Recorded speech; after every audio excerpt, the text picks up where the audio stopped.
함께 묵상할 말씀은 마태복음 10장 24절에서 마지막 42절입니다. 마태복음 10장 24절에서 42절.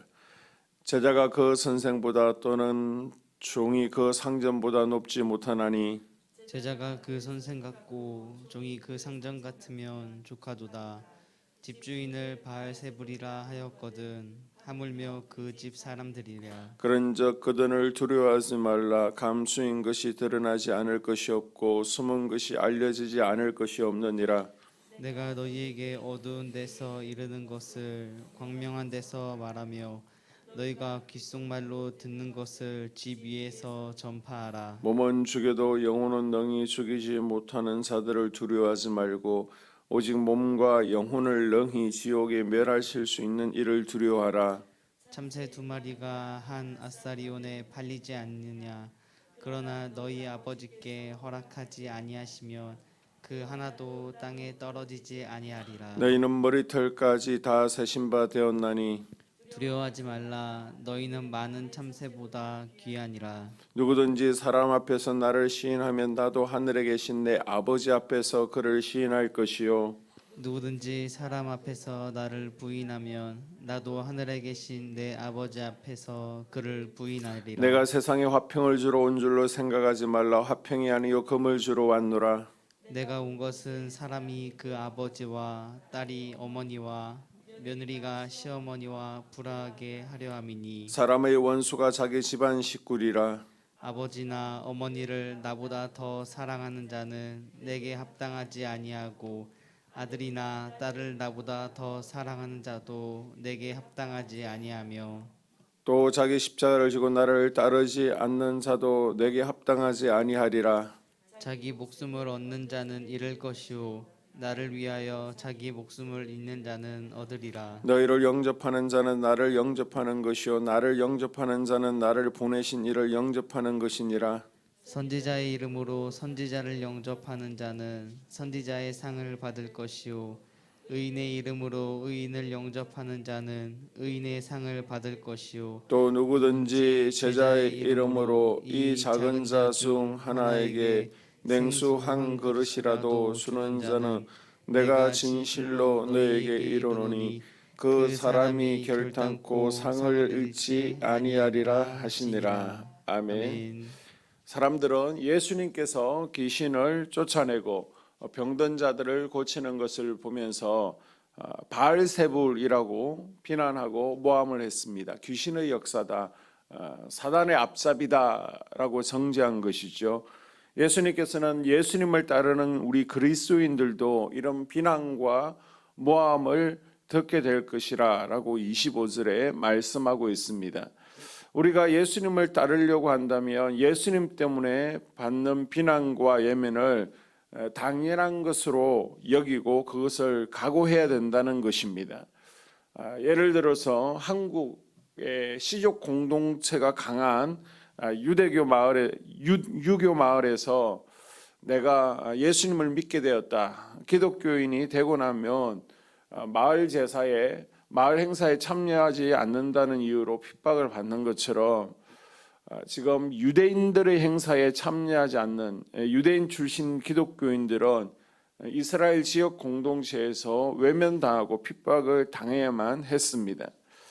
그래서 요한일서 3장 13절에서도 세상이 우리를 미워하는 것을 이상하게 여길 필요가 없다라고 말씀하고 있죠.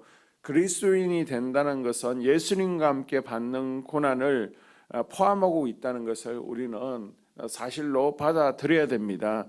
우리가 예수님을 따를 때 때로는 비난과 반대를 당할지라도 두려워하지 말아야 될 이유를 예수님께서는 지금 세 가지를 말씀하고 있습니다. 먼저 26절을 우리가 성경을 보게 되면요, 감추인 것이 드러나지 않을 것이 없고 숨은 것이 알려지지 않을 것이 없다라고 말씀하십니다.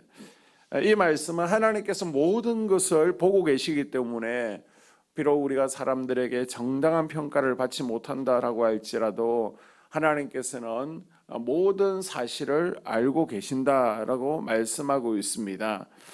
그리고 또 28절을 볼까? 28절에 박해자들은 몸은 죽일 수 있지만 영혼은 죽이지 못합니다. 그러나 하나님은 육뿐만 아니라 영혼까지도 멸하실 수 있는 분이라고 말씀하십니다. 우리 인간이 죽고 사는 생살 여탈권을 쥐고 계신 하나님을 우리가 두려워한다면 그 어떤 사람도 두려워할 필요가 없다는 것입니다. 왜냐하면 박해자가 주는, 핍박자가 주는 고통이 아무리 크다라고 할지라도 하나님의 심판의 고통에 비하면 아무것도 아니고, 하나님께서는 결국 당신의 종들을 비난하고 또 박해하고 또 핍박한 이들에게 반드시 심판하실 것이기 때문입니다. 하나님께서는 또한 성도들을 친히 보호하시기 때문에 우리가 두려워하지 말아야 됩니다. 그것이 29절부터 31절까지 나와 있죠.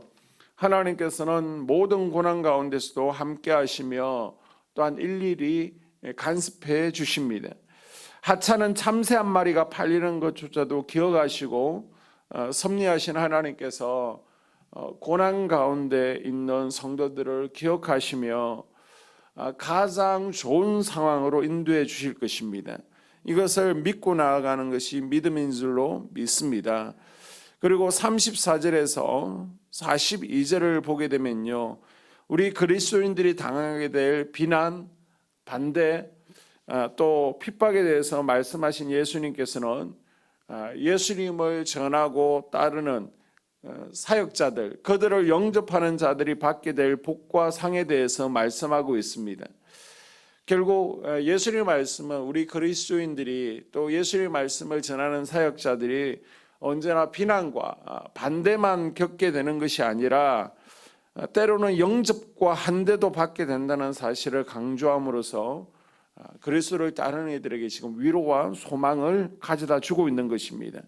예수님께서는 제 아들에게 냉수 한 그릇이라도 대접하는 사람은 예수님을 영접한 것이다, 나아가서 하나님을 영접한 것이다, 반드시 거기에 상응하는 복과 상이 기다리고 있다라고 말씀하시죠.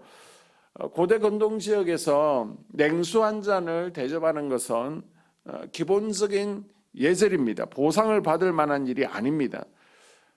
그러나 목마른 사람에게 냉수 한 그릇은 그 사람을 살리는 사랑이죠. 아무리 작고 보잘것없을 것 같아 보일지라도 그것을 필요로 하는 사람에게는 크고 소중한 것이 될 수 있습니다. 예수님께서 말씀하신 냉수는 단순히 물질적인 도움만을 의미하는 것이 아닙니다. 때로는 친절한 배려가 냉수가 될 수도 있고요, 또 헌신적인 섬김이 누군가에게는 냉수가 될 수 있다는 것입니다. 하나님께서는 이것을 다 기억하시고 또 갚아주신다라고 말씀하고 있습니다. 비록 보잘것없어 보이지만 누군가에게 나누어 줄 수 있는 나만의 냉수가 무엇인지 한번 생각해 보는 시간이 될 수 있기를 바랍니다. 우리가 작은 것이라도 나눌 때 풍성해진다는 예수님의 말씀을 기억하면서 비록 내가 가진 작은 것일지라도 나누고자 하는 넉넉한 마음을 품는 하루가 될 수 있기를 주님의 이름으로 축복합니다.